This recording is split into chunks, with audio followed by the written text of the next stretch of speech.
नमस्कार मित्रों, मेरा नाम है संपत रालेलर और आप सभी का स्वागत है मेरे YouTube चैनल टेक्निकल गुरु संपत पे। तो आज से मैं जो है PHP कोर्स का ये जो सीरीज स्टार्ट करने वाला हूँ, इसमें जो है आपको PHP और MySQL जो है एडवांस लेवल तक, जो कि वेब डेवलपमेंट के अंदर बहुत ही ज़्यादा कारगर हैं, वो मैं जो है शुरू कर रहा हूँ। इस वीडियो में जो है हम PHP इंट्रोडक्शन के बारे में पढ़ेंगे, लेकिन उससे पहले आपसे निवेदन है कि अगर आप इस चैनल पे नए हैं तो इस चैनल को सब्सक्राइब जरूर कर लें, और अगर ये वीडियो आपको अच्छा और हेल्पफुल लगे तो इसे अपने दोस्तों के साथ ज़्यादा से ज़्यादा शेयर कीजिएगा। चलिए शुरू करते हैं आज के इस वीडियो को। तो सबसे पहले हम देखते हैं PHP के अंदर कि PHP एक वेब बेस्ड स्क्रिप्टिंग लैंग्वेज है। अब देखिए आप, वेब बेस्ड स्क्रिप्टिंग लैंग्वेज क्या होता है कि ऐसी स्क्रिप्टिंग लैंग्वेज जो इंटरनेट के अंदर जो है आपके पेजेस क्रिएट करते हैं या कोई भी वेबसाइट वगैरह डेवलपमेंट करते हैं, तो उसके अंदर जो स्क्रिप्ट वगैरह यूज करती हैं तो वो आपके वेब के अंदर सपोर्टेड स्क्रिप्ट लैंग्वेज होती हैं। अब आप देखिए इसके बारे में कि वेब बेस्ड स्क्रिप्टिंग लैंग्वेज जो होती है वो आपके दो प्रकार की होती है। एक होता है क्लाइंट साइड स्क्रिप्ट और एक होता है सर्वर साइड स्क्रिप्ट लैंग्वेज। अब देखिए आप, क्लाइंट और सर्वर के अंदर क्या डिफरेंस होता है कि क्लाइंट वो व्यक्ति होता है जो किसी भी पेज या किसी भी डाटा को एक्सेस करने के लिए रिक्वेस्ट करता है, और सर्वर कौन होता है कि जो यूजर के द्वारा जो रिक्वेस्ट की गई है जिस डाटा को एक्सेस करने के लिए, तो उस डाटा को जो है वापस उसकी जो पूर्ति करना या उसको मतलब जो है वापस प्रोवाइड करना, वो काम करता है, वो आपके सर्वर कहलाता है। अब देखिए आप क्लाइंट साइड स्क्रिप्ट के बारे में पढ़ते हैं। तो देखिए मैं आपको एक एग्जाम्पल के थ्रू जो है क्लाइंट साइड स्क्रिप्ट को समझाता हूं। तो यहाँ पे देखिए, जब एक कोई विजिटर जो है किसी वेबसाइट या किसी भी डाटा को एक्सेस करने के लिए सर्वर से जब रिक्वेस्ट करता है, तो सर्वर क्या करता है कि HTML CSS और क्लाइंट साइड स्क्रिप्ट जो है वो आपको रिटर्न कर देता है विजिटर को। अब जब वो जो स्क्रिप्ट है या जो आपके HTML और CSS के जो पेज है वो पहले आके यहाँ पे जो है उसके यूजर के ब्राउजर में पहले रन होंगे, उसके बाद जो है उसके पेजेस जो है उसके ब्राउजर की स्क्रीन के ऊपर देखने को मिलेंगे। तो इस प्रकार की जो लैंग्वेज है उनके कुछ उदाहरण हैं VB स्क्रिप्ट और जावा स्क्रिप्ट। ये जो है दोनों लैंग्वेज आपके क्लाइंट साइड स्क्रिप्ट लैंग्वेज के उदाहरण हैं। तो इसमें आप समझ गए होंगे कि क्लाइंट साइड स्क्रिप्ट किस प्रकार से कार्य करता है। अब इस तरह देखिए आप, सर्वर साइड स्क्रिप्ट किस प्रकार से काम करता है। तो सर्वर साइड स्क्रिप्ट में क्या करता है कि जब कोई विजिटर या यूजर जो है सर्वर से किसी भी डाटा को एक्सेस करने के लिए, वेबसाइट को एक्सेस करने के लिए रिक्वेस्ट करता है, तो क्या होता है कि सर्वर के ऊपर ही जो है वो स्क्रिप्ट रन हो जाती है। वो HTML और CSS के जो पेजेस होते हैं वो डायरेक्टली आपके जो है स्क्रीन के ऊपर, जो यूजर की स्क्रीन के ऊपर शो करवा दी जाते हैं। तो इनके अंदर मेन डिफरेंस ये है कि इसके अंदर तो है जो आपके जो भी डाटा होगा वो आके पहले आपके जो है वो जो स्क्रिप्ट होगी वो पहले आपके यूजर के ब्राउजर के अंदर रन होगी, फिर उसके जो पेजेस हैं आपको देखने के लिए मिलेंगे। लेकिन इसके अंदर क्या होता है कि वो जो स्क्रिप्ट होगी पहले सर्वर के ऊपर ही आपके जो है रन हो जाएगी, और उसके बाद सीधा आपके उसके पेज देखने के लिए आपको जो है ब्राउजर के अंदर देखने को मिल जाएंगे। अब इस प्रकार की लैंग्वेजेस के अगर हम उदाहरण देखें तो देखिए PHP हो गया जो कि हम आज से शुरू कर रहे हैं, .NET हो गया, पाइथन हो गया जो कि वर्ल्ड में सबसे ज़्यादा अभी फेमस जो है प्रोग्रामिंग लैंग्वेज चल रही है, रूबी हो गया, गो लैंग्वेज हो गया। तो ये सारी लैंग्वेजेस जो हैं आपकी सर्वर साइड स्क्रिप्ट लैंग्वेज के उदाहरण हैं। चलिए अब आगे बढ़ते हैं। अब आप देखिए PHP के बारे में। तो PHP का पूरा नाम है हाइपरटेक्स्ट प्री प्रोसेसर। तो जब भी आपको कोई इंटरव्यू हो गया या कोई भी एग्जाम के अंदर आपको पूछा जाता है कि PHP का पूरा नाम बताइए, तो आप वहां पे बता सकते हैं कि PHP का पूरा नाम PHP हाइपरटेक्स्ट प्री प्रोसेसर है। अब हम देखते हैं इसके बारे में।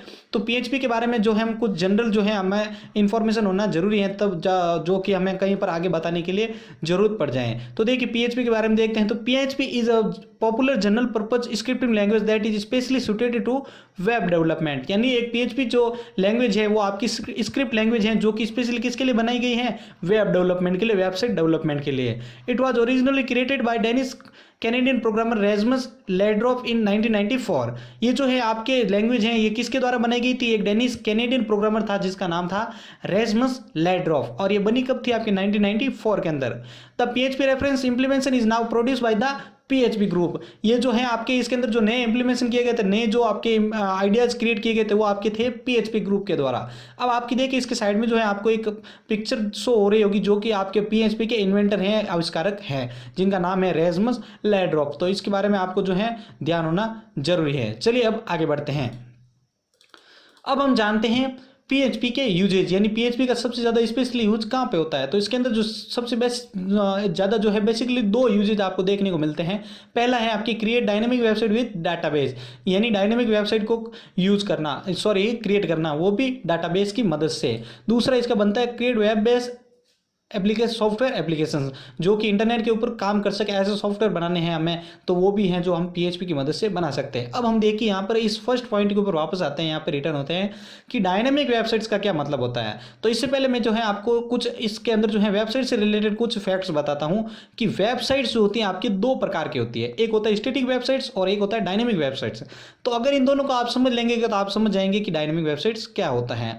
तो देखिए सबसे पहले मैं आपको जो है स्टैटिक वेबसाइट्स के बारे में बताता हूँ।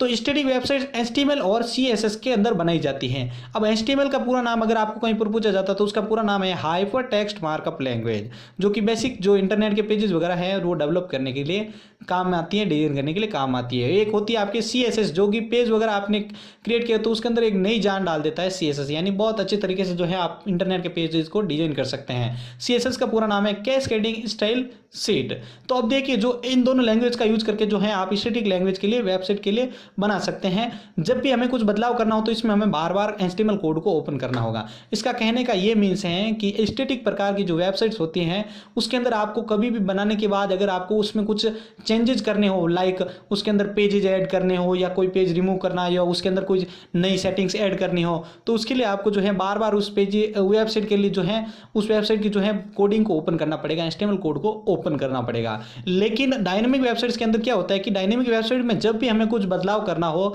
तो हमें बार बार HTML कोड को ओपन करने की जरूरत नहीं होती है। उसी वेबसाइट के एडमिन पैनल का प्रयोग करके हम उसके अंदर बदलाव कर सकते हैं और इसी को हम जो है कंटेंट मैनेजमेंट सिस्टम कहते हैं।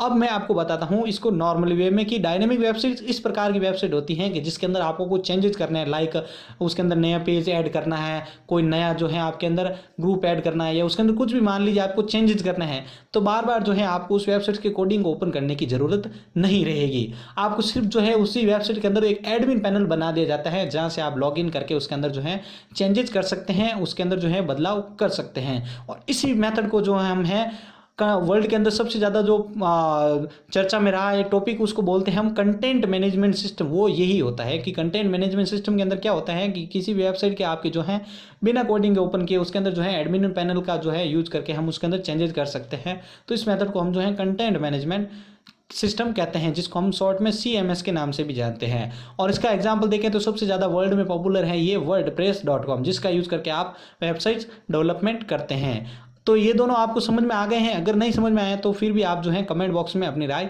जरूर लेके मैं आपको जो है इजीली वे में और भी समझा सकता हूँ। अब देखिए आप इधर create web based app software applications, तो यहाँ पे देखिए आपके वेब बेस्ड सॉफ्टवेयर एप्लीकेशन का मीन्स है कि ऐसे सॉफ्टवेयर या एप्लीकेशंस जो कि इंटरनेट की मदद से कार्य करते हो या इंटरनेट के ऊपर काम करते हो।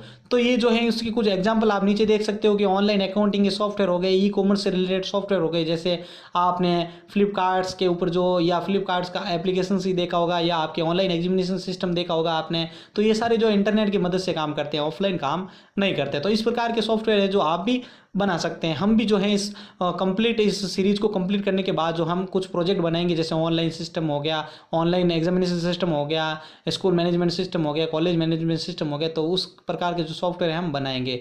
तो चलिए अब आगे बढ़ते हैं। अब हम जानते हैं examples of website develop using PHP का प्रयोग करके जो वेबसाइट्स बनी हैं उनके कुछ एग्जाम्पल देखते हैं ताकि आपको भी पता चले कि इसके अंदर किस प्रकार की वेबसाइट्स बनाई गई है। तो यहाँ पे देखिए सबसे पहला एग्जाम्पल आता है अपने पास फेसबुक, जो कि सोशल मीडिया वेबसाइट है, आजकल सबसे ज़्यादा फेमस है। इसके अंदर जो है हम किसी प्रकार जो है अकाउंट वगैरह क्रिएट करके इसके अंदर जो है नए यूजर से लॉग इन कर मतलब जो है कनेक्टेड हो सकते हैं, उनके साथ चैट वगैरह कर सकते हैं, डाटा को शेयर कर सकते हैं। सेकेंड एग्जाम्पल देखें तो हम जो है याहू हो गया सर्च इंजन, विकीपीडिया हो गया, फ्लिकर हो गया, वर्डप्रेस हो गया, जिसकी मदद से हम जो है वेबसाइट्स वगैरह डेवलप या डिजाइन कर सकते हैं। ये भी आपके PHP के अंदर बनी हुई है। फ्लिपकार्ट हो गया जो सबसे ज़्यादा ई कॉमर्स जो वेबसाइट है सबसे ज़्यादा फेमस, जिसके अंदर हम जो है ऑनलाइन सेलिंग और परचेजिंग का काम करते हैं। ये भी जो है आपके PHP के अंदर बनी हुई है। तो आप भी अगर PHP का ये कंप्लीट कोर्स अच्छे से समझ जाएंगे तो आप भी जो है इस प्रकार की वेबसाइट को डेवलप करके अच्छे खासे जो है पैसे अर्न कर सकते हैं। तो ये जो था आज का कंप्लीट वीडियो PHP के इंट्रोडक्शन से रिलेटेड था। अगर ये वीडियो आपको अच्छा लगा है तो आप इसको अपने दोस्तों के साथ ज़्यादा शेयर कीजिएगा और हमारे इस कंप्लीट वेब सीरीज जो इसको सीरीज PHP की सीरीज को देखना ना भूलें। मैं संपत आपसे अलविदा लेता हूँ। धन्यवाद।